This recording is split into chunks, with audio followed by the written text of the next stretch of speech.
Hi guys, what's up and welcome to a new episode. I hope all of you have your New Year's resolutions ready, because for me, it's all about learning pastry. My girlfriend for Christmas got this really big pink Bible full of pastry recipes, and I've never done pastry before, so I thought this is the best opportunity to learn pastry. And I'm gonna take you with me, starting with cheesecake.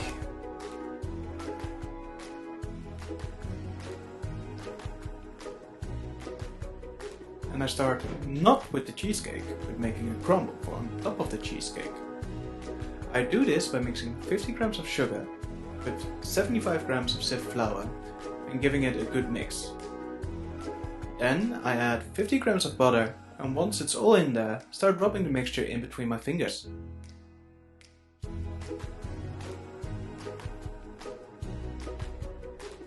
I keep repeating this process until a crumbly dough has formed. Once the dough has the right consistency, I move on, get an oven tray and spread the dough evenly. Then I pop the whole thing in the oven to bake for about 10 minutes on 170 degrees. Now it's time for the cheesecake, and I start with warming 125 grams of butter in a saucepan and whisk it until creamy. Then I add 135 grams of sugar, whisk that in and add 3 whole eggs.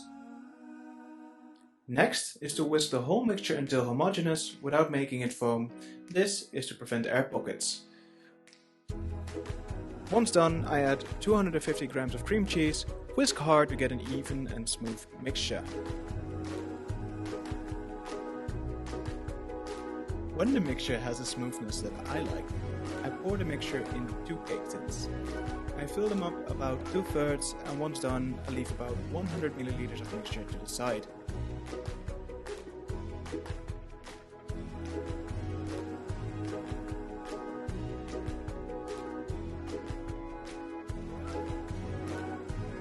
After that, I pop both of them in the oven for about 15 minutes on 170 degrees.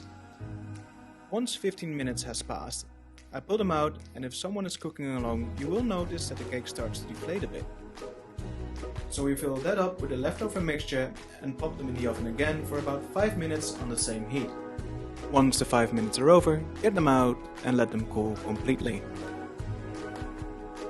Whilst the cheesecake is cooling down, I want to add a bit of an extra wow. To do this, I grab some frozen strawberries and blend them to a pulp. Then I heat up a pan and let the juice reduce to about halfway. And once it's reduced halfway, what we're left over with is a very sugary strawberry syrup. Not only does this add an extra flavor to the dish, but it also looks very beautiful. Now that all our components are complete, it's time to assemble. What we're gonna start with is demolding our cheesecake. Now, I do not have the best cake tins for cheesecake, so you can see that I struggle a bit.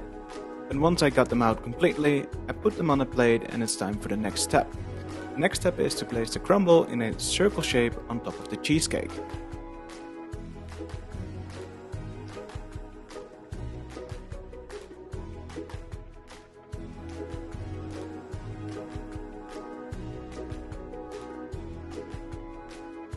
Next step is our strawberry syrup.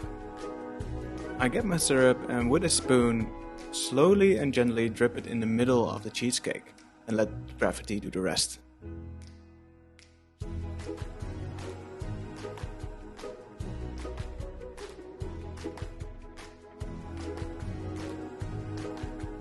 And lastly, I top it all off with some powdering sugar, and I think the end result looks amazing.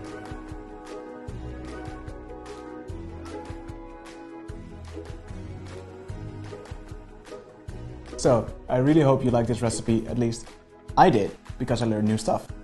There are a lot more pastry recipes coming up, and if you enjoyed it, please leave a like, a comment and subscribe, and we will see you all in the next one.